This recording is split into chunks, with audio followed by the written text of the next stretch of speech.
The twin suns of Reloria hung in the dusty orange sky, weak and distant. Once this world had been full of song and color. The floating gardens that circled the capital city had been bright with flowers that glowed at night. Children played near rivers that shone like glass. But now the land was gray, dry, and silent.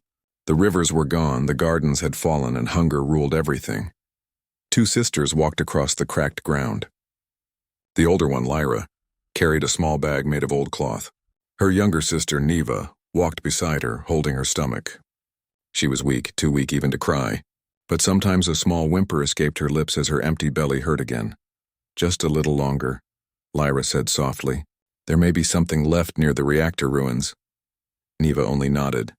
Her silver eyes, once bright like stars, had lost their shine. She looked like a shadow of herself. Lyra's heart ached. She had promised their mother, before the sickness took her, that she would protect Neva. But promises were hard to keep on a dying planet. They reached the remains of an old energy plant. Machines lay broken, half buried in sand. Lyra searched the wreckage for anything. Maybe a box of dry food left by someone or a dropped ration pack from the alien relief ships that sometimes passed above. But there was nothing. The sound of Neva's small cry made her turn. The little girl had sat down on the ground, too tired to stand. "Lyra, I'm hungry," she said weakly. Lyra dropped to her knees beside her and held her close. "I know, little one." "I know." She looked around helplessly. The Aryan people, once proud and tall, were now thin and desperate. Some had already left the planet with smugglers. Others had turned to stealing from one another. Lyra refused to do that. She still believed in goodness, even when it was hard to find.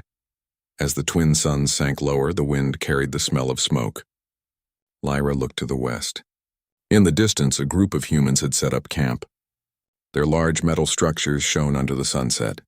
The humans had arrived weeks ago, bringing machines that hummed and moved like insects. They said they were here to repair the land, but most Aryans did not trust them. They said humans only came where they saw value. Lyra had seen one of them once from far away, a tall man in a dark uniform giving orders to others. The humans always had food. They traded it for metal, crystals, or labor. Some Aryans who worked for them came back with rations. Others never returned. Neva coughed, her thin body shaking. That sound broke Lyra's heart. There was no medicine left in the city. No food, no one to ask for help. Only the humans. She closed her eyes. She had nothing to trade, no tools, no crystals, not even her old school uniform. But she had herself. If she worked for them, maybe they would give her something, anything. She looked at her sister's face, pale and tired. "I'll get food," Lyra whispered. "I promise. Where are you going?" Neva asked in a small, frightened voice. "To the camp," Lyra said. "The humans have food. I'll bring some back. You stay here. Hide under the old pipes. I'll come before the moon's rise." Neva grabbed her hand weakly. "What if they hurt you?" Lyra smiled gently. "Then I'll get back up." "I always do." She placed her worn cloak over Neva's shoulders, then kissed her forehead. "Be brave, little star." Then Lyra turned and began walking toward the human camp. The air grew colder as she walked. She passed other starving Aryans who watched her silently. Some whispered, "She's going to the humans." Others shook their heads. A few laughed bitterly. But Lyra didn't stop. Every step she took was for Neva. By the time she reached the edge of the camp, the sky was dark. Bright white lights shone from metal towers. The humans had built walls around their machines, but the gates stood open. Strange flying drones buzzed overhead. Two armed humans stopped her at the entrance. One of them frowned. "Aryan civilian?" Lyra lifted her hands to show she meant no harm. "Please, I need to speak to your leader." The guards looked at each other. One of them sighed. "Wait here." He walked off, leaving her standing in the glow of the lights. She could smell cooked food from inside. Her stomach hurt with longing. After a few minutes, a tall man appeared, broad-shouldered, wearing a clean gray uniform. His face looked tired but kind. His name tag read Captain Elias Ward. He studied Lyra carefully, his eyes softening when he saw how thin she was. "What brings you here, Aryan?" he asked. His voice was calm, not unkind. Lyra tried to speak, but her throat felt dry. My sister," she said finally. "She's hungry. I can work, please. I'll do anything for food." Captain Ward frowned slightly. "We don't take slaves here," he said firmly. "But we can offer jobs, cleaning, repair, simple labor." You'll earn rations if you work. Lyra blinked in surprise. She had expected harsh words or demands. Instead, she heard fairness. She didn't know what to say. You would let me work? Yes, Ward said. We're short on workers anyway. What's your name? Lyra. Lyra, he repeated. You start tomorrow. But tonight, eat first, he handed her a small package. Inside were flat bread, dried fruit, and a sealed bottle of water. Lyra stared at it, her hands trembling. Take it, he said. You look like you haven't eaten in days. She held the food close to her chest. Thank you, she whispered. Her voice broke. Ward nodded once, then called to a guard. Let her through. She can rest here for the night. But Lyra shook her head quickly. My sister is waiting. Please, I must take this to her. Ward looked at her for a long moment, then smiled faintly. Go then, just be careful out there. The walk back felt endless, but Lyra didn't stop once. She clutched the food tightly, her heart beating fast. When she finally saw Neva sleeping under the old pipes, tears filled her eyes. She knelt beside her, gently waking her up. Neva, look. Food. Neva's eyes opened wide. She sat up slowly as Lyra gave her the bread. The little girl ate quietly, tears rolling down her cheeks. Lyra smiled through her own tears. See? She whispered. I told you. We'll be all right. Under the pale light of Reloria's twin moons, the two sisters ate together for the first time in many days. Lyra looked toward the human camp in the distance, glowing like a small star in the night. She didn't know what kind of people humans truly were, but one thing was clear. They were the only hope left on a dying world. The next morning, the light from Reloria's twin suns fell gently over the broken city. Lyra woke before Neva and quietly stood up. Her cloak was still dusty from the day before, but her heart felt a little lighter. For the first time in weeks, her sister had eaten. That was enough reason to keep going. She looked back at Neva, still sleeping under the pipes. I'll come back soon, she whispered softly. You'll never go hungry again. Then she began her walk toward the human camp once more. The air smelled faintly of metal and fuel. Machines buzzed in the distance and faint voices echoed. Humans working, talking, building. When Lyra reached the camp gate, one of the guards recognized her. You're the Aryan woman from last night, he said with surprise. Captain Ward said you could start today. Lyra nodded. Yes, I am ready. The guard handed her a small badge with strange symbols on it. Wear this so the security drones don't scare you, he said kindly. You'll be working near the recycling units. Lyra looked around the camp. It was busy and full of life. Huge machines moved the ground. Humans carried crates, repaired broken cables, and worked together without shouting or fighting. It was nothing like the hopeless ruins outside. A woman named Dr. Mara Patel, a scientist from Earth, was assigned to teach Lyra the basic tasks. She spoke slowly, showing her how to sort metal from plastic, how to handle the glowing blue cells that powered the machines, and how to clean them safely. You learn fast, Dr. Patel said with a smile after an hour. Lyra returned the smile shyly. We Aryans.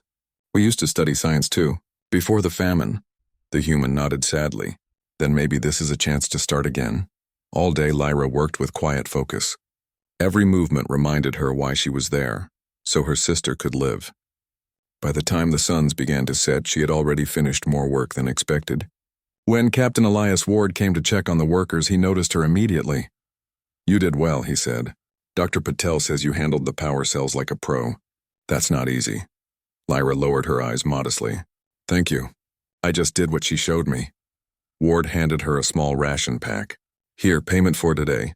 Lyra took it carefully. It felt heavy in her hands, not because of its weight, but because of what it meant.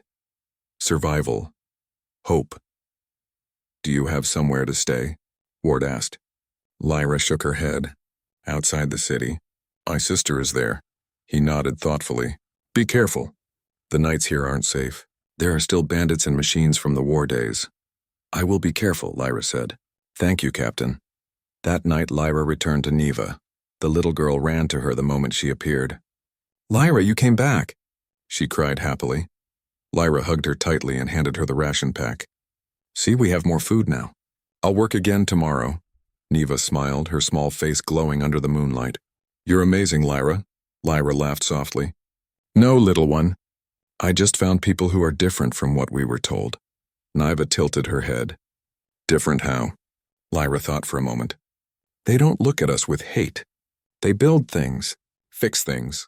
They want this world to live again. The next few weeks passed quickly. Lyra became an important part of the human team. She learned how to operate drones that cleaned the soil, and how to test water for poison. The humans began to trust her, and some even asked her for advice about the land. Captain Ward often watched her work.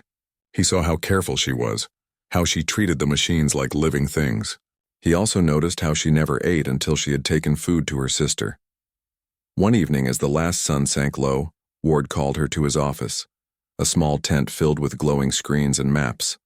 "Lyra," he said, "I've seen your dedication. You've helped increase our output by 20%. You understand this planet better than we do." Lyra smiled faintly. "It is my home. I want it to live again," Ward nodded. "Then I want to make you an assistant. It's more responsibility but better pay. You'll be part of our rebuilding team." Lyra's heart jumped. "I don't know what to say." "Say yes," Ward said kindly. "You've earned it." Lyra bowed her head slightly. "Then yes, thank you." But not everyone was happy. Outside the camp, some Aryans had begun to whisper. "Lyra works for humans now," they said. "She sold herself for food." Others called her a traitor. One night, while she was returning to Neva, 3 figures stepped out from behind the ruins. "Look at the human's little helper," one of them sneered. "Do they feed you well, Lyra?" Lyra stopped, her heart racing. "I don't want trouble," she said softly. "Please, just let me pass." But the leader, a tall Aryan man with angry eyes, stepped closer. "While our people starve, you serve them? You shame us." Lyra's hands tightened around the ration pack she carried. "My sister would have died," she said. "Would you have let that happen?" He raised a metal pipe threateningly. "You don't belong with them." Before he could strike, a bright beam of light shone over them. A human patrol drone hovered above, its sensors flashing red. Within seconds, Captain Ward and 2 soldiers arrived in a rover. "Stand down," Ward shouted. The attackers hesitated, then ran into the shadows. Ward rushed to Lyra's side. "Are you hurt?"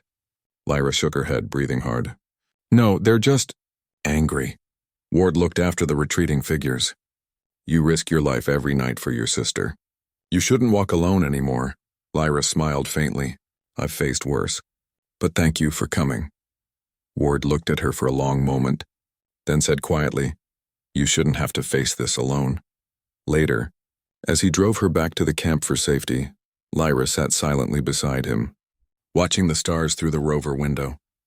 For the first time, she felt something more than gratitude, something like trust. When they reached the camp, she turned to him. "You humans, you help even when you don't have to." "Why?" Ward smiled slightly. "Because that's what we do best. We help, we build, we fix what's broken."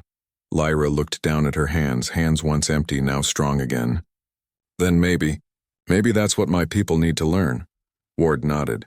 "Then teach them, Lyra. Show them that humans and Aryans can build together." Lyra's eyes shone with quiet determination. "I will." As the stars shimmered above Reloria's recovering land, a small flame of hope burned brighter than ever before. The bond between human kindness and alien courage had begun, and it was only the start of a new chapter for both worlds. Months passed on Reloria. The twin suns rose over a land slowly coming back to life. Cracked earth began to soften under human machines that worked the soil. Small shoots of green pushed through ash-covered ground. Rivers that had long vanished shimmered faintly in the early light. Lyra and Neva stood near a tiny grove watching the first new fruits grow. Lyra smiled. It had been a long journey. From carrying her starving sister to convincing humans to help rebuild, she had grown stronger than she ever thought possible. She now worked as assistant team leader, coordinating both human engineers and Aryan volunteers. Her days were long, but each moment was worth it. Neva, now healthier and playful again, ran across the soft grass, her laughter echoing across the fields. For the first time in many rotations, Reloria had sound that was not silence, not desperation, but joy. "Lyra, come see this," Neva called, holding up a small glowing fruit. "It's from the first tree we planted." Lyra knelt and touched the fruit gently. "It's beautiful, little one. We did it." She looked across the growing fields and saw humans teaching children how to operate drones safely. Aryan elders studied the machines with curiosity and determination.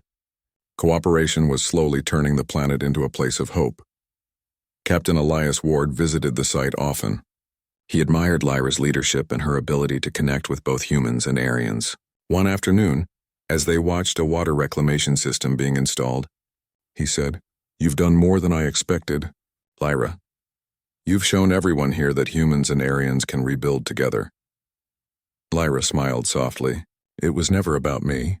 It was about my sister, about survival, about hope. But yes, I see it now. Together we can fix what was broken." Elias nodded. "Hope is powerful. But courage like yours inspires more than hope alone." Lyra's gaze fell on the horizon, where the last shadow of famine still lingered. Not all Aryans had returned to trust the humans. Some still whispered about betrayal, about selling oneself for food. But Lyra had learned that action spoke louder than words. Every day she worked, every child she taught, every field she helped restore was proof that choices could bring life instead of shame. One day, a delegation from the Galactic Council arrived. They expected to see a planet in despair, one conquered or abandoned. Instead, they were greeted by a living world, where humans and Aryans worked side by side, restoring rivers, planting gardens, and teaching the next generation to care for their planet. Counselor Terran, an elder Aryan official, looked at Lyra with surprise. "I heard rumors that you abandoned your people to serve humans." Lyra stepped forward, calm and strong. "I did not abandon anyone. I chose survival, yes, but survival so that life could continue. And now this planet will not starve. Humans are not my enemy.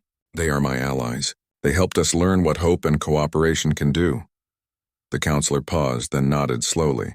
"It seems I was wrong. This world thrives because of one brave choice." That evening, as the twin suns set, Lyra walked to the outskirts where Neva often played.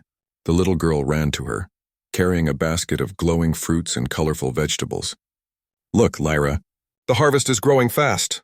Lyra laughed, lifting Neva into her arms. "Yes, little star, and soon everyone will have enough food to eat." She looked back toward the human camp. Drones flew overhead, machines hummed, and humans worked tirelessly.